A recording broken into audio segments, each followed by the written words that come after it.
Series of stories based on the novel The Mayor of Casterbridge. By Thomas Hardy. Man of Character. Part 15th and 16th.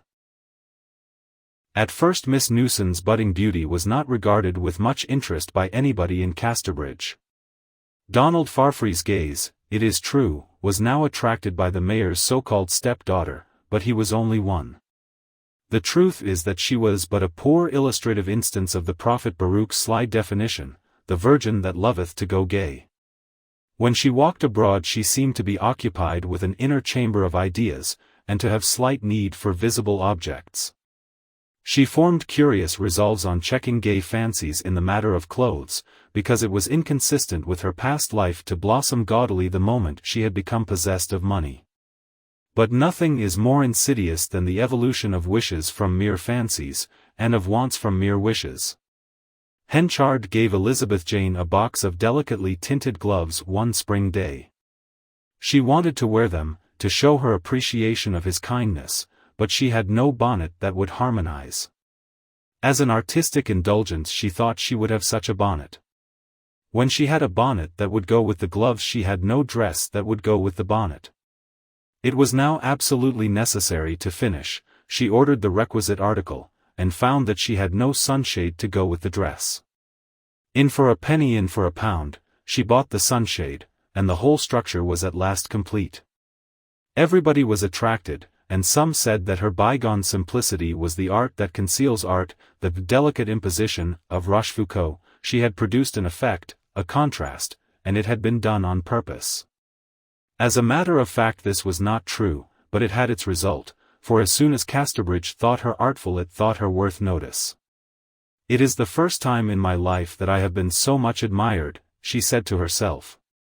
"Though perhaps it is by those whose admiration is not worth having." But Donald Farfrey admired her, too, and altogether the time was an exciting one. Sex had never before asserted itself in her so strongly, for in former days she had perhaps been too impersonally human to be distinctively feminine. After an unprecedented success one day she came indoors, went upstairs, and leant upon her bed face downwards, quite forgetting the possible creasing and damage. "Good heaven," she whispered, "can it be? Here am I setting up as the town beauty." When she had thought it over, her usual fear of exaggerating appearances engendered a deep sadness. "There is something wrong in all this," she mused. "If they only knew what an unfinished girl I am, that I can't talk Italian, or use globes, or show any of the accomplishments they learn at boarding schools, how they would despise me. Better sell all this finery and buy myself grammar books, and dictionaries, and a history of all the philosophies." She looked from the window, and saw Henchard and Farfrey in the hay-yard talking, with that impetuous cordiality on the mayor's part, and genial modesty on the younger man's, that was now so generally observable in their intercourse. Friendship between man and man, what a rugged strength there was in it, as evinced by these two. And yet the seed that was to lift the foundation of this friendship was at that moment taking root in a chink of its structure. It was about 6 o'clock, the men were dropping off homeward one by one. The last to leave was a round-shouldered blinking young man of 19 or 20, whose mouth fell ajar on the slightest provocation, seemingly because there was no chin to support it. Henchard called aloud to him as he went out of the gate. "Here, Abel Whittle." Whittle turned and ran back a few steps.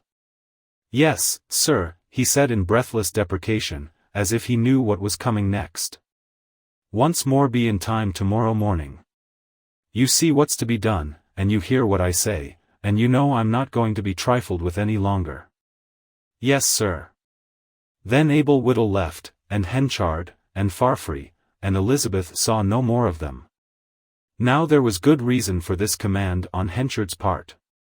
Poor Abel, as he was called, had an inveterate habit of oversleeping himself and coming late to his work.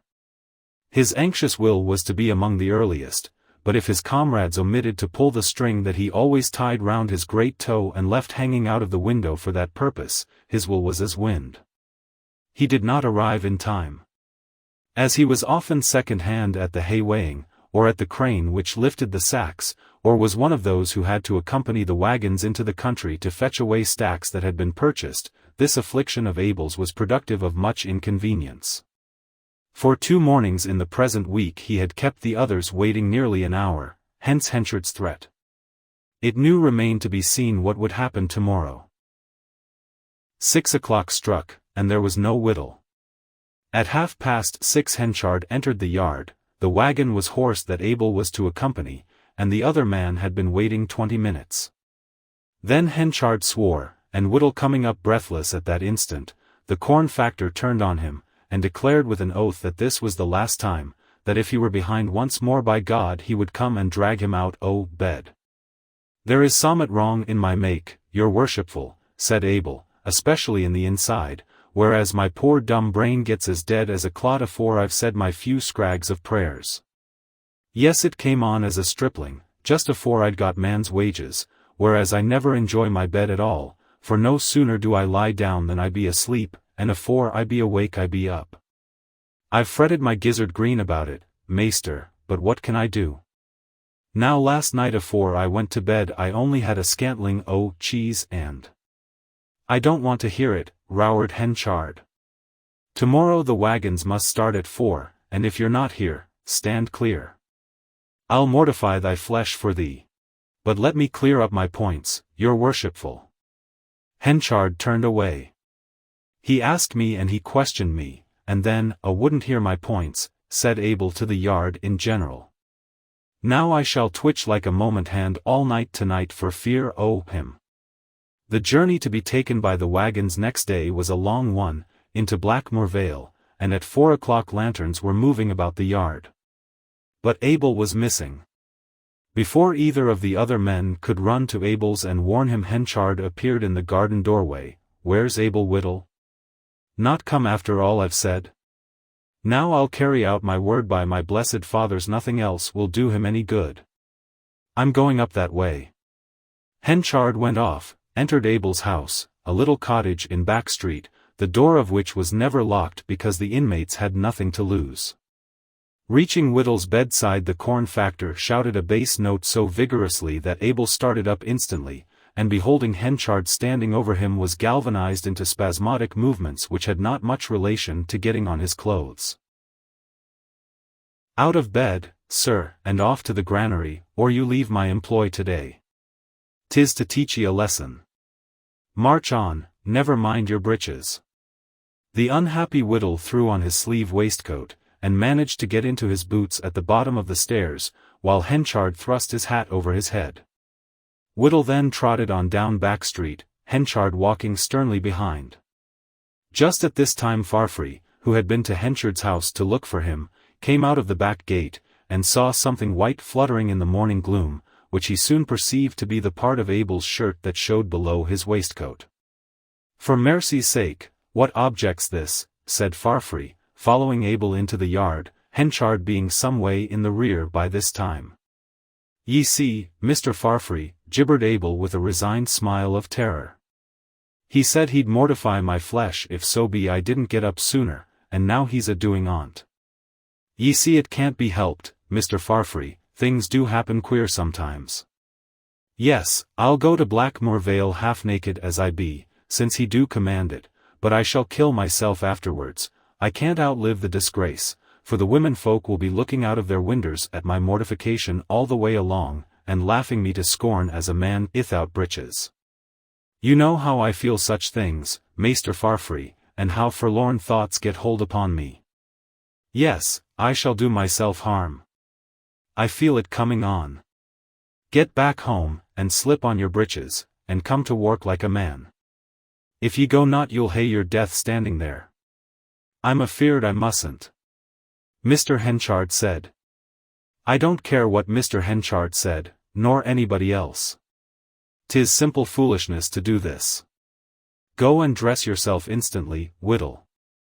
"Hullo, hullo," said Henchard coming up behind. "Who's sending him back?" All the men looked towards Farfree. "I am," said Donald. "I say this joke has been carried far enough." "And I say it hasn't. Get up in the wagon, Whittle." Not if I am manager, said Farfree. He either goes home, or I march out of this yard for good. Henchard looked at him with a face stern and red. But he paused for a moment, and their eyes met. Donald went up to him, for he saw in Henchard's look that he began to regret this. Come, said Donald quietly, a man o' your position should ken better, sir. It is tyrannical, and no worthy of you. 'Tis not tyrannical, murmured Henchard like a sullen boy, it is to make him remember. He presently added, in a tone of one bitterly hurt, why did you speak to me before them like that, Farfree? You might have stopped till we were alone. Ah, I know why. I've told ye the secret o' my life, fool, that I was to do tan you take advantage of me. I had forgot it, said Farfree simply. Henchard looked on the ground, said nothing more, and turned away. During the day Farfree learnt from the men that Henchard had kept Abel's old mother in coals and snuff all the previous winter, which made him less antagonistic to the corn factor.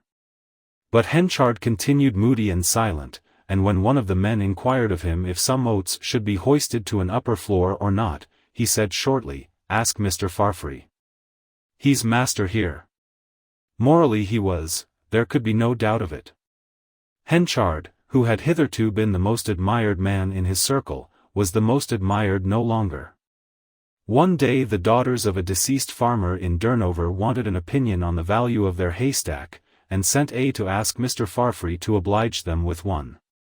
The messenger, who was a child, met in the yard not Farfree but Henchard. Very well, he said. I'll come. But please will Mr. Farfree come, said the child. I am going that way.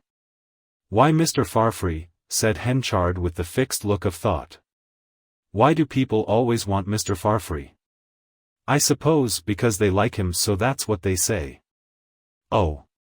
I see, that's what they say, hey? They like him because he's cleverer than Mr. Henchard, and because he knows more, and in short Mr. Henchard can't hold a candle to him, hey?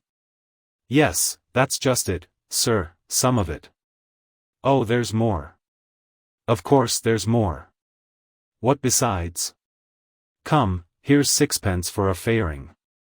And he's better tempered, and Henchard's a fool to him, they say.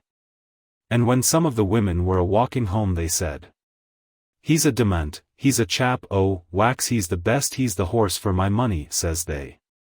And they said, he's the most understanding man, oh, them too by long chalks. I wish he was the master instead of Henchard, they said. They'll talk any nonsense, Henchard replied with covered gloom. Well, you can go now. And I am coming to value the hay, gee here I. The boy departed, and Henchard murmured, wish he were master here, do they? He went towards Durnover. On his way he overtook Farfree. They walked on together, Henchard looking mostly on the ground. You're no yoursel, the day? Donald inquired. Yes, I am very well, said Henchard. But ye are a bit down, surely ye are down? Why, there's nothing to be angry about, 'tis splendid stuff that we've got from Blackmoor Vale. By the by, the people in Durnover want their hay valued. Yes, I am going there. I'll go with ye. As Henchard did not reply, Donald practiced a piece of music voce till, getting near the bereaved people's door, he stopped himself with, ah, as their father is dead, I won't go on with such as that. How could I forget? Do you care so very much about hurting folks' feelings? Observed Henchard with a half sneer. You do, I know, especially mine. I am sorry if I have hurt yours, sir, replied Donald, standing still, with a second expression of the same sentiment in the regretfulness of his face. Why should you say it, think it? The cloud lifted from Henchard's brow, and as Donald finished, the corn merchant turned to him, regarding his breast rather than his face. I have been hearing things that vexed me, he said. 'Twas that made me short in my manner, made me overlook what you really are. Now I don't want to go and hear about this hay, Farfree, you can do it better than I, they sent for too. I have to attend a meeting of the town council at 11, and 'tis drawing on for't. They parted thus in renewed friendship, Donald forbearing to ask Henchard for meanings that were not very plain to him. On Henchard's part there was now again repose, and yet, whenever he thought of Farfrae it was with a dim dread, and he often regretted that he had told the young man his whole heart, and confided to him the secrets of his life. Part 16th. On this account Henchard's manner towards Farfrae insensibly became more reserved. He was courteous, too courteous, and Farfrae was quite surprised at the good breeding which now for the first time showed itself among the qualities of a man he had hitherto thought undisciplined, if warm and sincere. The corn factor seldom or never again put his arm upon the young man's shoulder so as to nearly weigh him down with the pressure of mechanized friendship. He left off coming to Donald's lodgings and shouting into the passage, "Hoy Farfrae, boy, come and have some dinner with us, don't sit here in solitary confinement." But in the daily routine of their business there was little change. Thus their lives rolled on till a day of public rejoicing was suggested to the country at large, in celebration of a national event that had recently taken place. For some time Casterbridg, by nature slow, made no response. Then one day Donald Farfrae broached the subject to Henchard by asking if he would have any objection to lend some rick cloths to himself and a few others, who contemplated getting up an entertainment of some sort on the day named, and required a shelter for the same, to which they might charge admission at the rate of so much a head. "Have as many cloths as you like," Henchard replied. When his manager had gone about the business Henchard was fired with emulation. It certainly had been very remiss of him, as mayor, he thought, to call no meeting ere this, to discuss what should be done on this holiday. But Farfrae had been so cursed quick in his movements as to give old-fashioned people in authority no chance of the initiative. However, it was not too late, and on second thoughts he determined to take upon his own shoulders the responsibility of organizing some amusements, if the other councilmen would leave the matter in his hands. To this they quite readily agreed, the majority being fine old crusted characters who had a decided taste for living without worry. So Henchard set about his preparations for a really brilliant thing such as should be worthy of the venerable town. As for Farfrae's little affair, Henchard nearly forgot it, except once now and then when, on it coming into his mind, he said to himself, "Charge admission at so much a head just like a Scotchman. Who is going to pay anything a head?" The diversions which the mayor intended to provide were to be entirely free. He had grown so dependent upon Donald that he could scarcely resist calling him in to consult. But by sheer self-coercion he refrained. No, he thought, Farfrae would be suggesting such improvements in his damned luminous way, that in spite of himself he, Henchard, would sink to the position of second fiddle, and only scrape harmonies to his manager's talents. Everybody applauded the mayor's proposed entertainment, especially when it became known that he meant to pay for it all himself. Close to the town was an elevated green spot surrounded by an ancient square earthwork. Square and not square were as common as blackberries hereabout, a spot whereon the Casterbridge people usually held any kind of merrymaking, meeting, or sheep fair that required more space than the streets would afford. On one side it sloped to the river Froom, and from any point of view was obtained of the country round for many miles. This pleasant upland was to be the scene of Henchard's exploit. He advertised about the town, in long posters of a pink color, that games of all sorts would take place here, and set to work a little battalion of men under his own eye. They erected greasy poles for climbing, with smoked hams and local cheeses at the top. They placed hurdles in rows for jumping over. Across the river they laid a slippery pole, with a live pig of the neighborhood tied at the other end, to become the property of the man who could walk over and get it. There were also provided wheelbarrows for racing, donkeys for the same, a stage for boxing, wrestling, and drawing blood generally, sacks for jumping in. Moreover, not forgetting his principals, Henchard provided a mammoth tea, of which everybody who lived in the borough was invited to partake without payment. The tables were laid parallel with the inner slope of the rampart, and awnings were stretched overhead.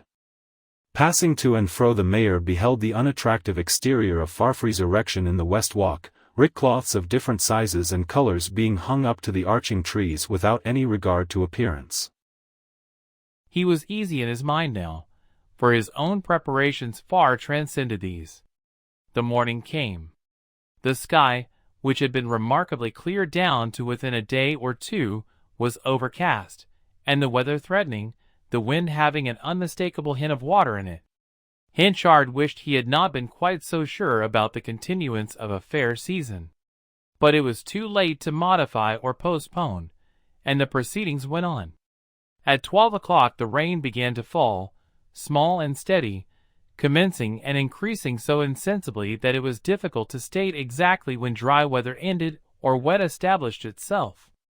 In an hour the slight moisture resolved itself into a monotonous smiting of earth by heaven, in torrents to which no end could be prognosticated. A number of people had heroically gathered in the field, but by 3 o'clock Henchard discerned that his project was doomed to end in failure. The hams at the top of the poles dripped watered smoke in the form of a brown liquor, the pig shivered in the wind, the grain of the deal tables showed through the sticking tablecloths, for the awning allowed the rain to drift under at its will, and to enclose the sides at this hour seemed a useless undertaking. The landscape over the river disappeared. The wind played on the 10 chords in Aeolian improvisations, and at length rose, to such a pitch that the whole erection slanted to the ground, those who had taken shelter within it having to crawl out on their hands and knees. But toward 6 the storm abated, and a drier breeze shook the moisture from the grass bents. It seemed possible to carry out the program after all. The awning was set up again, the band was called out from its shelter, and ordered to begin, and where the tables had stood a place was cleared for dancing. "But where are the folk?" said Henchard after the lapse of half an hour, during which time only 2 men and a woman had stood up to dance. "The shops are all shut." "Why don't they come?" "They are at Farfrey's affair in the West Walk," answered a councilman who stood in the field with the mayor. "A few, I suppose. But where are the body o' 'em?" "All out of doors are there." "Then the more fools they." Henchard walked away moodily. 1 or 2 young fellows gallantly came to climb the poles, to save the hams from being wasted, but as there were no spectators, and the whole scene presented the most melancholy appearance, Henchard gave orders that the proceedings were to be suspended, and the entertainment closed, the food to be distributed among the poor people of the town. In a short time nothing was left in the field but a few hurdles, the tents, and the poles. Henchard returned to his house, had tea with his wife and daughter, and then walked out. It was now dusk.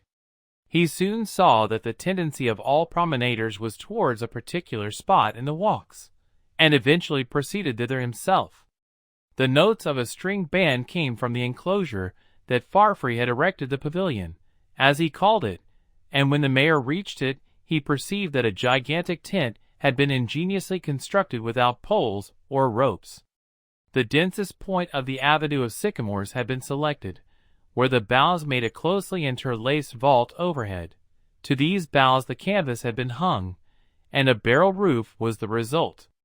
The end towards the wind was enclosed, the other end was open. Henchard went round, and saw the interior. In form it was like the nave of a cathedral with one gable removed, but the scene within was anything but devotional.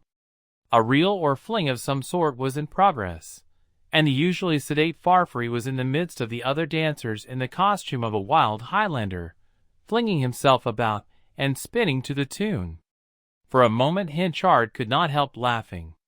Then he perceived the immense admiration for the Scotchman that revealed itself in the women's faces, and when this exhibition was over, and a new dance proposed, and Donald had disappeared for a time to return in his natural garments, he had an unlimited choice of partners, every girl being in a coming-on disposition towards one who so thoroughly understood the poetry of motion as he. All the town crowded to the walk, such a delightful idea of a ball-room never having occurred to the inhabitants before.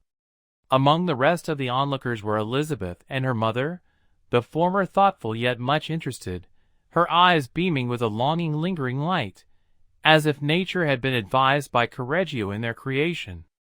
The dancing progressed with unabated spirit, and Henchard walked and waited till his wife should be disposed to go home.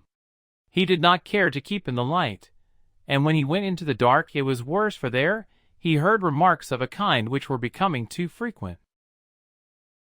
"Mr. Henchard's rejoicings couldn't say good morning to this," said one.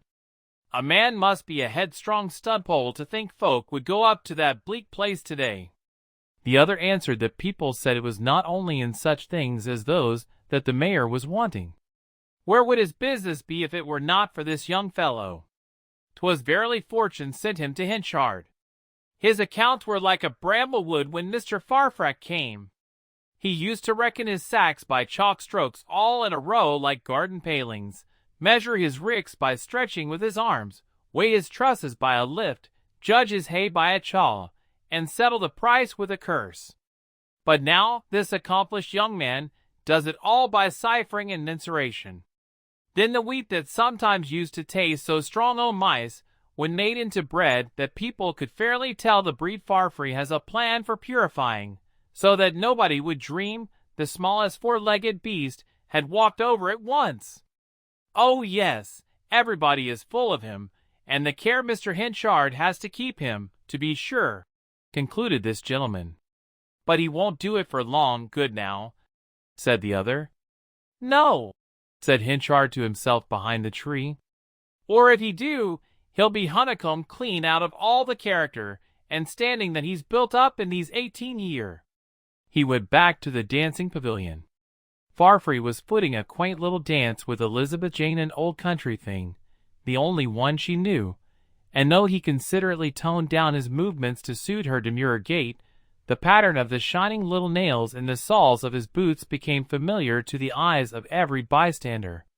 The tune had enticed her into it, being a tune of a busy, vaulting, leaping sort, some low notes on the silver string of each fiddle, then a skipping on the small, like running up and down ladders.